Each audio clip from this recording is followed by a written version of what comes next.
Team इंडियानं दक्षिण आफ्रिकेविरुद्धच्या गुवाहाटी कसोटीत 408 धावांनी मालिका गमावली। भारताचा मायदेशातला हा आजवरचा सर्वात मोठा पराभव ठरला। या सामन्यात दक्षिण आफ्रिकेनं भारतासमोर 449 धावांचं भलं मोठं आव्हान ठेवलं होतं। या आव्हानाचा पाठलाग करताना भारताचा दुसरा डाव 140 धावात आटोपला। रवींद्र जाडेजाच्या 54 धावांच्या खेळीचा अपवाद वगळता एकाही भारतीय फलंदाजाला खेळपट्टीवर फार काळ तग धरता आली नाही। दक्षिण आफ्रिकेच्या सायमन हार्बरनं दुसऱ्या डावात 6 फलंदाजांना माघारी धाडत दक्षिण आफ्रिकेच्या विजयात मोलाचा वाटा उचलला। या विजयासह दक्षिण आफ्रिकेनं या मालिकेत 2-0 असं निर्विवाद वर्चस्व राखलं। टेम्बा बहुमाच्या दक्षिण आफ्रिकेनं गुवाहाटी कसोटी जिंकून 25 वर्षांनंतर भारतात मालिका विजयाचा दुष्काळ संपवला। कोलकाता कसोटी पाठोपाठ गुवाहाटीत देखील दक्षिण आफ्रिकेनं भारताला धूळ चारली आणि ही मालिका 2-0 अशा फरकानं खिशात घातली।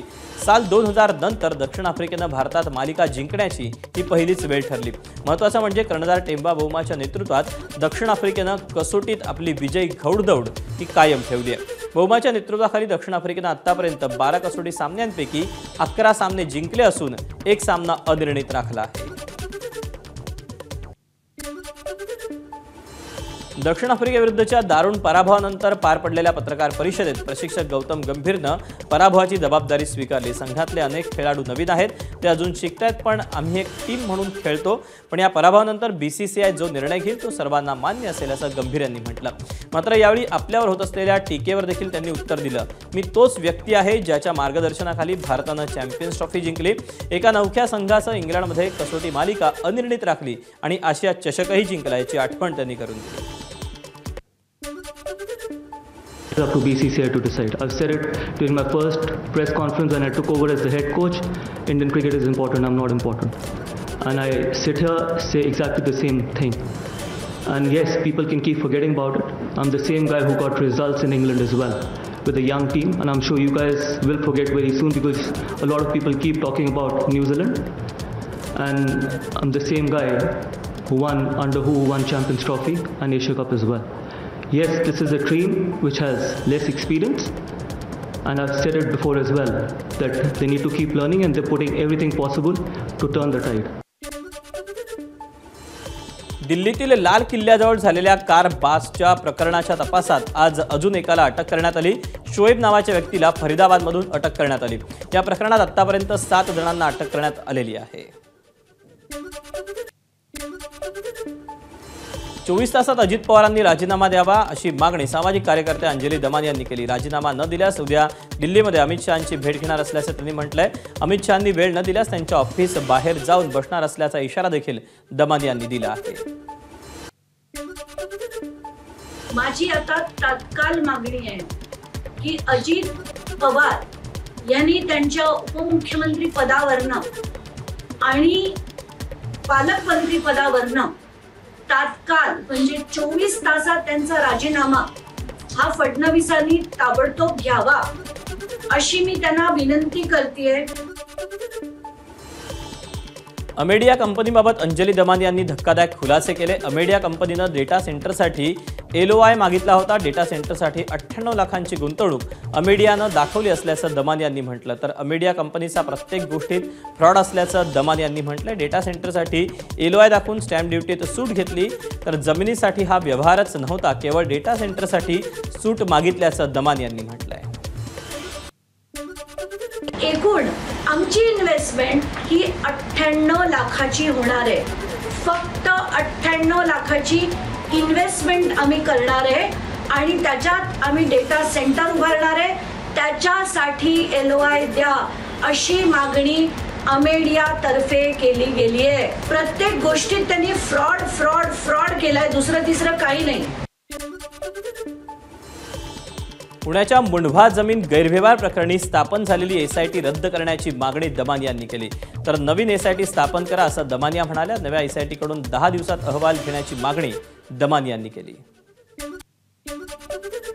पहिले म्हणजे ही SIT खरगे असले ठीक आहे, त्यांच्या बरोबर एक रिटायर्ड जज, एक IPS अधिकारी आणि एक रेव्हेन्यू मधले तज्ञ अशांची ती SIT झाली पाहिजे आणि ह्या SIT कडनं ताबडतोब म्हणजे 10 दिवसाच्या आत हा आला पाहिजे।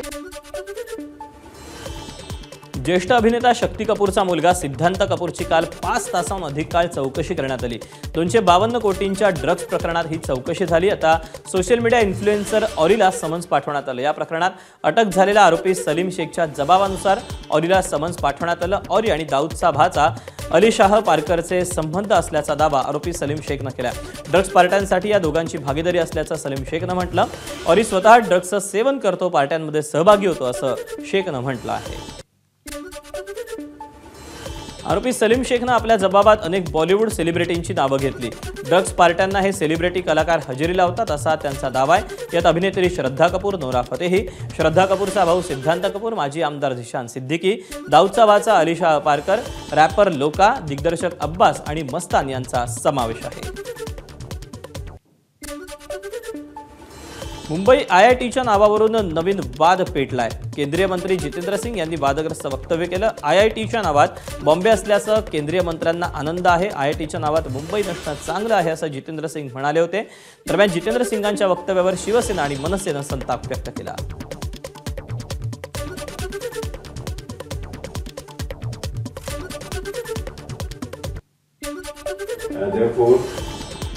And as was being mentioned, as far as IIT Bombay is concerned, thank God it's straight away this name. It was not done Mumbai. So that's why I'm a little compliment to you. And also proof of Madras. It remains IIT Madras. काल मुंबई IITच्या कार्यक्रमामध्ये केंद्रीय मंत्री विज्ञान व तंत्रज्ञान मंत्री जितेंद्र सिंग यांनी एक विधान केलं की बॉम्बे IITचं नाव अजून बॉम्बेच आहे, मुंबई झालेलं नाही। हे बरं झालं। या विधानामध्ये त्यांचा मुंबईबद्दलचा आकस दिसतो। आता बॉम्बेचं नाव मुंबई झाल्यानंतर अशा सगळ्या संस्थेचं नाव मुंबई झालं पाहिजे। अशा सगळ्या संस्था ज्यांचं नाव बॉम्बे होतं, आता बॉम्बेचं मुंबई याला मान्यता मिळालेलीच आहे।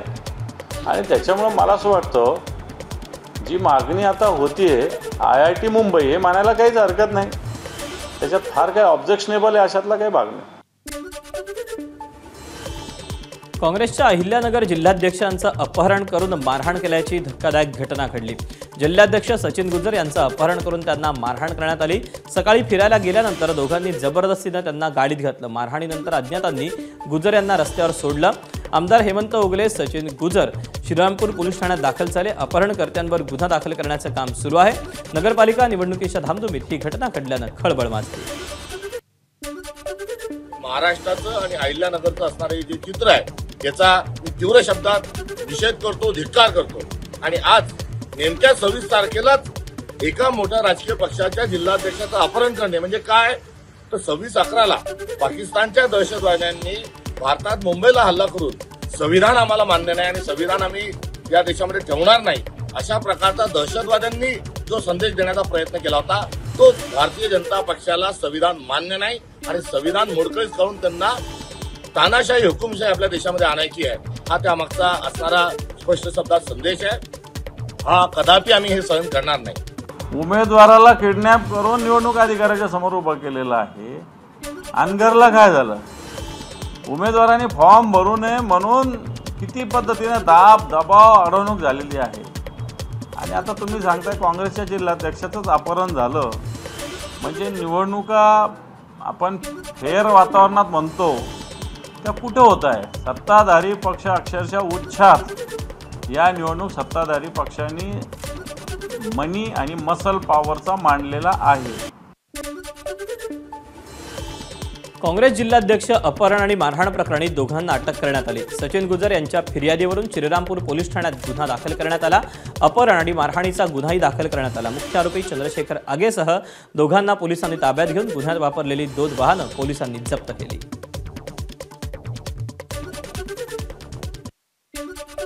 आमच्या शिवाजी महाराजांबद्दल तुम्ही गलिच्छ कॉमेंट केले असे म्हणून शिवीगाळ करून त्यांना जबरदस्तीने गाडीमध्ये घातले। त्यानंतर बेलापूर रोडवरून त्यांना सोबत घेऊन जाऊन एका निर्जन ठिकाणी त्यांना मारहाण केलेली।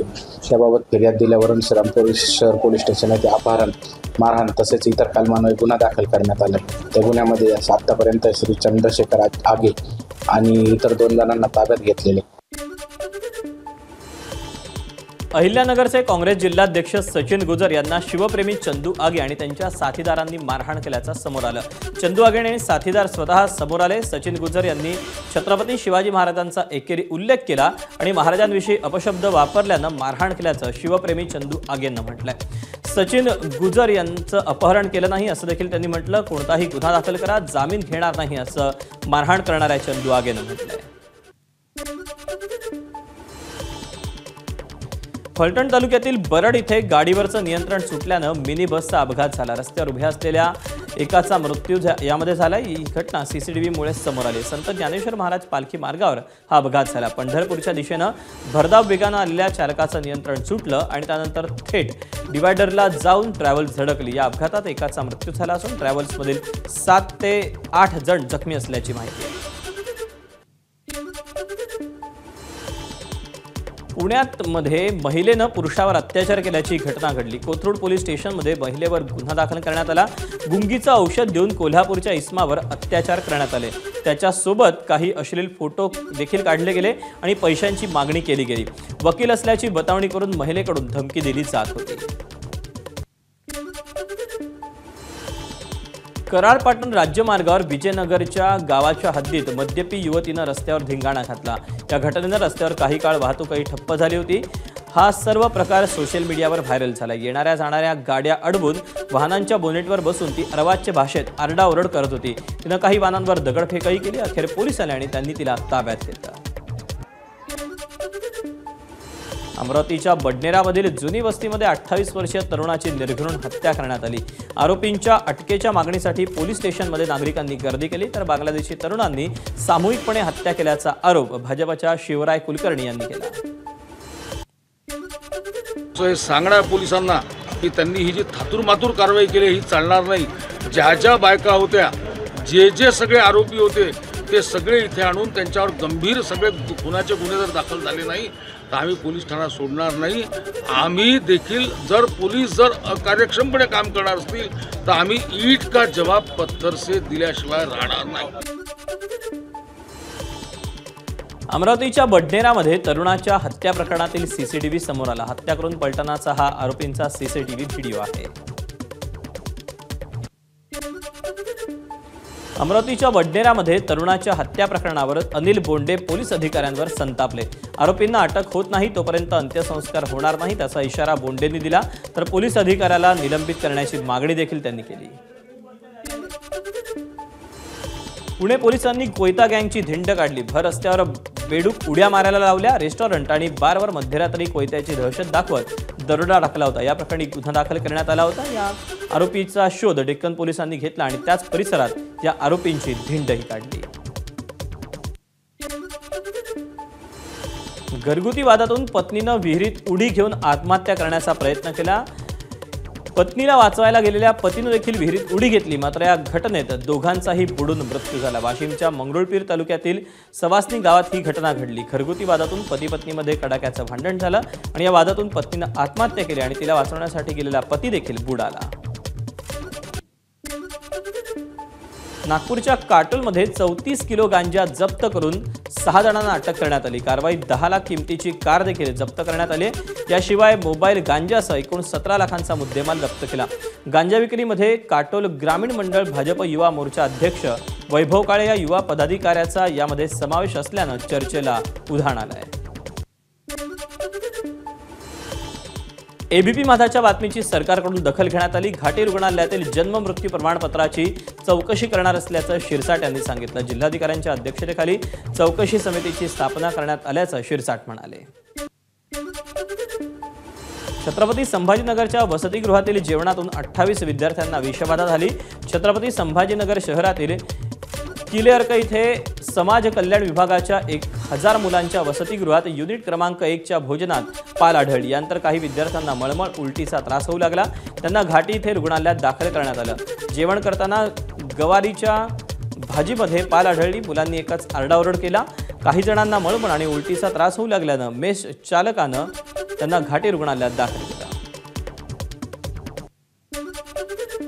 घडलेला प्रकार अत्यंत गांभीर्याने आम्ही घेतलेला आहे.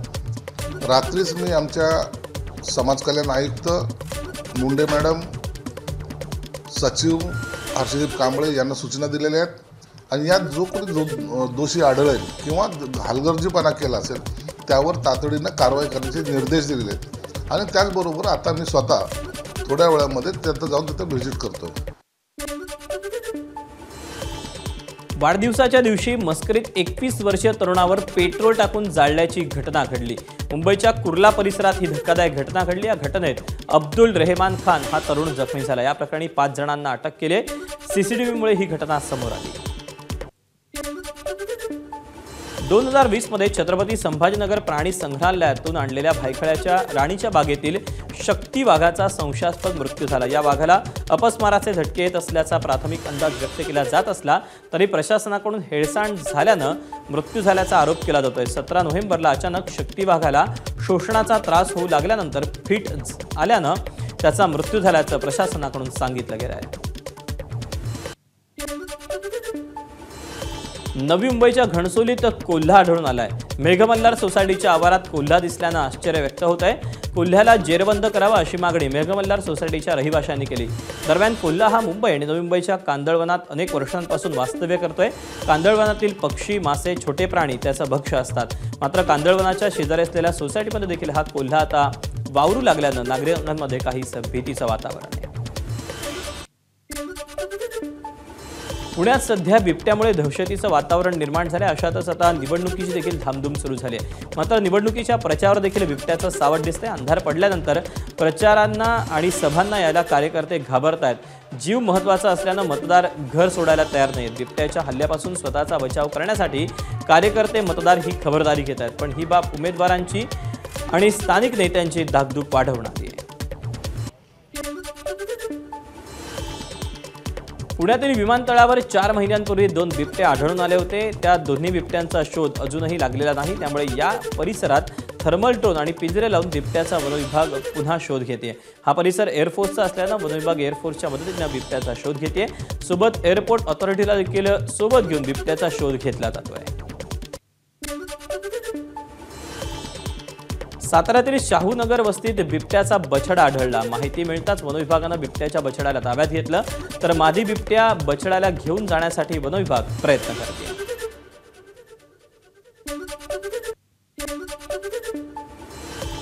राजस्थानच्या कोटा थर्मल पॉवर प्लांटमध्ये एका अजगरानं कर्मचाऱ्यावर झडप घातली. कर्मचाऱ्याच्या ओरडण्यानंतर इतर कर्मचारी धावत आल्यानं अजगराला त्यांनी मारून बाजूला केलं. कर्मचाऱ्याचा जीव थोडक्यात बचावला.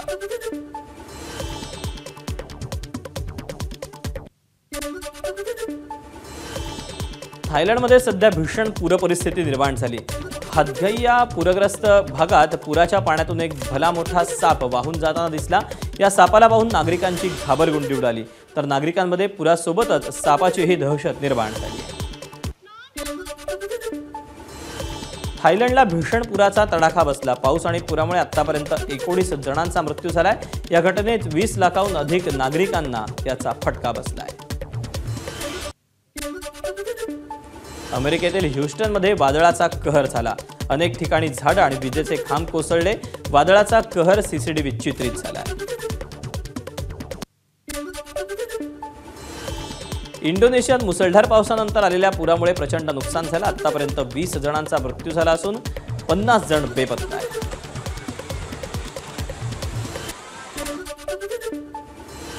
तुर्कीतील इस्तंबूलमध्ये महिलांवरील हिंसाचाराच्या विरोधात निदर्शनं करण्यात आली. राष्ट्राध्यक्ष एर्दोगान यांच्या विरोधात ही घोषणाबाजी करण्यात आली. पॅरिसमधील लुव्र संग्रहालयात चोरी झाली. या प्रकरणी 4 चोरांना अटक करण्यात आली आहे. चोरांनी हिऱ्यांचा आणि पाचूचा हार आणि इतर अनेक ऐतिहासिक वस्तू चोरल्याची माहिती आहे. बीड नगरपालिकेच्या प्रचारासाठी मंत्री पंकजा मैदानात उतरल्या. योगेश क्षीरसागर यांनी भाजपात प्रवेश केल्यानं बीडमध्ये भाजपची ताकद वाढली आहे. इतिहासात पहिल्यांदाच कमळाचं फूल बीड नगरपालिकेची निवडणूक लढत आहे.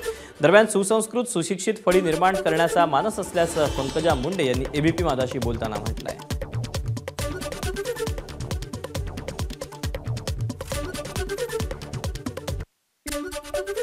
नगरपालिका निवडणूक ही कार्यकर्त्यांची आहे. मात्र अशामध्येच या निवडणुकीमध्ये नेत्यांच्या प्रतिष्ठापनाला लागलेल्या आहेत. तुम्ही देखील होता तर काही दिवसांपूर्वी अजितदादा आता इथे मुळामध्ये इथं प्रतिष्ठेचा विषयच येत नाही. इथे विकासाशी संबंधित हा विषय आहे.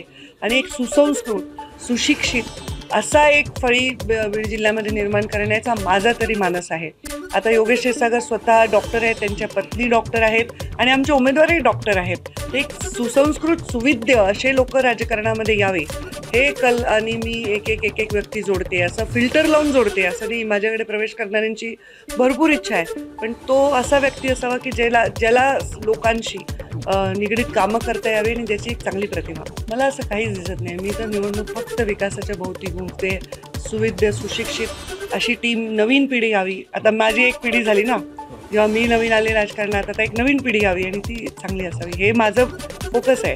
कोण काय व्यक्ती बोलत असतील त्याच्यावर टिप्पणी करणं हा उद्देश माझा कधी नसतो.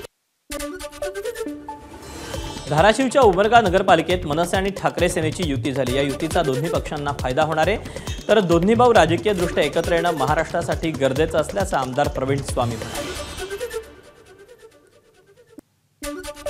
सन्मानजनक वाटाघाटी न झाल्यामुळं आम्ही शिवसेना उद्धव बाळासाहेब ठाकरे पक्ष मशालीच्या चिन्हावर 25 नगरसेवक आणि नगराध्यक्ष पदाचे उमेदवार आमचे मशालीच्या चिन्हावर या पद्धतीनं निवडणूक लढवत आहोत.